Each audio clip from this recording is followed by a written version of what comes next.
Am I ugly? Please be honest. Comment yes or no, repost if you're brave enough. That is something that I took off of a 10-year-old's Facebook page. Scary, right? Scary that 10-year-olds have Facebook, but scarier that they use this public forum to try and gain feedback about their appearance, body, and their looks. My name is Sarah Santarosa, and I'm a PhD student at the University of Windsor in the Department of Kinesiology. The research I do focuses on how social media influences things like body image, self-esteem, and eating behaviors. This webinar will focus on how, as a positive influencer, you have the ability to help young social media users navigate these applications using positive, healthy, and safe behaviors. Now, what is social media? Well, it's something that has become increasingly popular and that young people are spending a lot of time on. It differs from traditional forms of media in its interactive, active participation and circle of connectedness. It's easily accessible on laptops, tablets, cell phones, and desktop computers. Now, social media is ever changing, but currently some popular social media sites are Facebook, Instagram, Twitter, and Snapchat. What's important to know is that problematic social media site use does exist, and this is essentially an addiction to social media. People who suffer from this addiction will feel withdrawal symptoms or anxiety when they're unable to check their social media, and they will miss out on things that they should be doing because they're focused on their social media.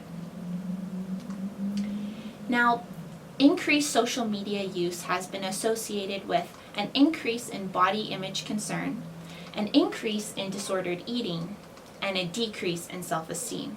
And obviously, this is problematic. But why is social media having these negative effects? Well, media, peers, and family are important vehicles through which messages about weight and appearance are transmitted to members of the society. Now, this makes social media a particularly powerful transmitter of these messages about weight and appearance as they merge these influencers. Now, for females, body image disturbances occur because of societal pressures to be thin, to lose weight, and also to be fit. We see this reflected in social media through the use of hashtags. Now, girls will tag their picture with these hashtags, for example, thinspiration. This means that the girl wants to aspire to be thin, and she's telling you this by putting this hashtag on her photo, again reflecting those beauty ideals. For males, body image disturbances are due to a societal pressure to be tall and to be muscular. Again, we see these beauty ideals reflected in the hashtags that males are using on their photos. On some social networking sites, you have the ability to filter or edit your photo before posting it online. In fact, Instagram says that their purpose is to help you take your average looking photo and make it look more professional. Now, the number one behavior that young people are doing on social media is something called lurking. This means that they're creeping. They're looking at other users' profiles, posts, comments, but they're not actually interacting with them. And what this can do is cause social comparison. Now, negative comparisons can occur if the user does not know that the photo that they are looking at has been digitally altered. Now, I'm going to talk to you about something called a selfie editor.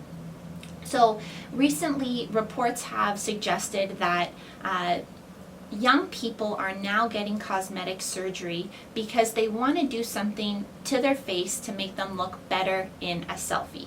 It sounds crazy, right? Besides going under the knife, there's these apps out there, these selfie editors, that help take your picture and morph it into something that can look totally different. Now, this is a selfie that I took, and I'm going to use an app called InstaBeauty. It has over 10 million downloads, so a lot of people are using this app.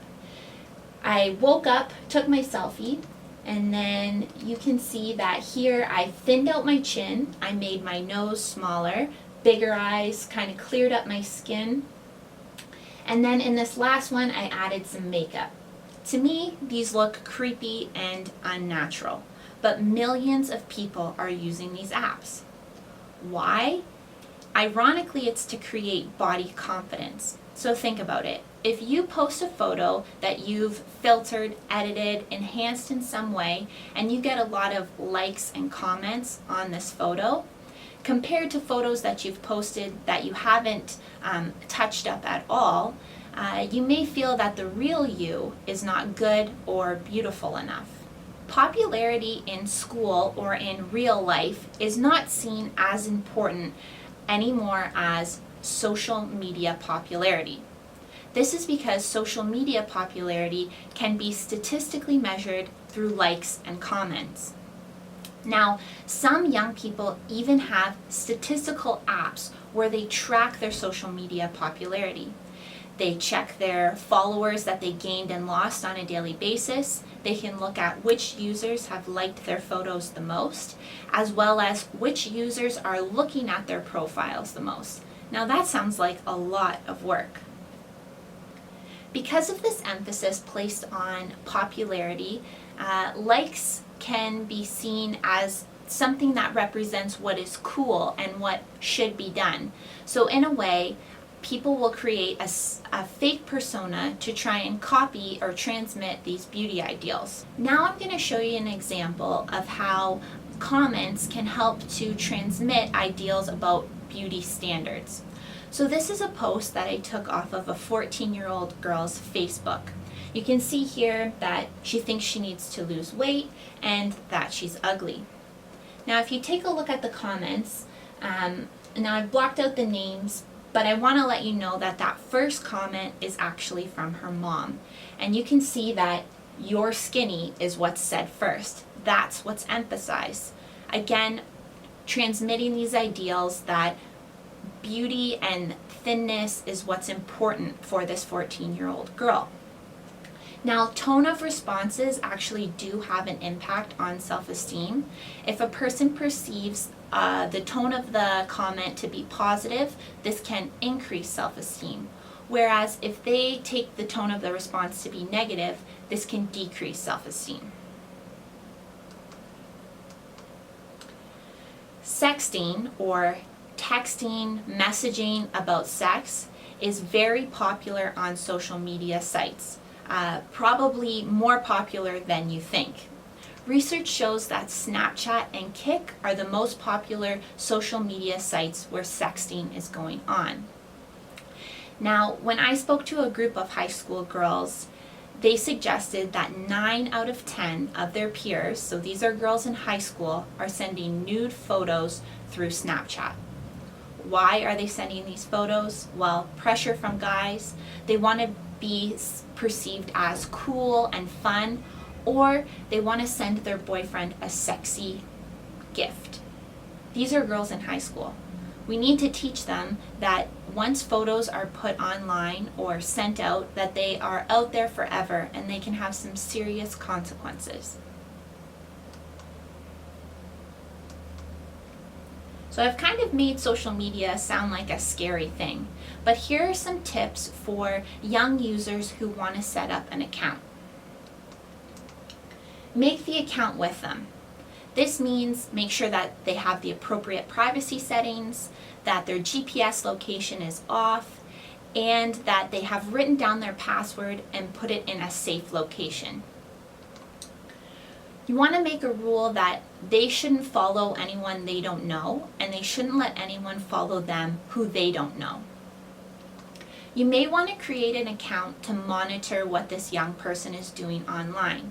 It may be that you approve the pictures before they go up on the site, or you just make sure that everything being posted is age appropriate.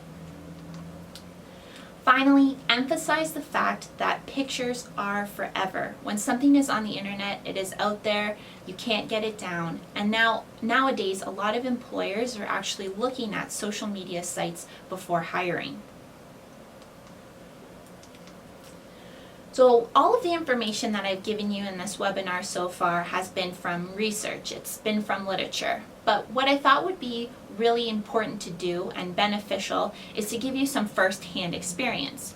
So I interviewed a 16-year-old girl and I asked her for her number one piece of advice for positive influencers, what they could do on social media. What she said was, be a role model. Basically, young people get that older adults, older individuals did not have social media when they were younger. But this doesn't give them a reason to post pictures when they're drunk, making a duck face or sticking their tongue out like Miley Cyrus in selfies. This, especially if it's parents, makes the child or the young person feel embarrassed, feel like they are competing with them, and again, you're their role model. So they're looking at your photos and they look to that to see what is appropriate. So they may think that they need to copy those types of pictures on their own social media accounts. Social media is here to stay, and I hope that by helping you understand the negative effects that it may have will aid you as a positive influencer in helping young people make positive choices on social media. Thank you.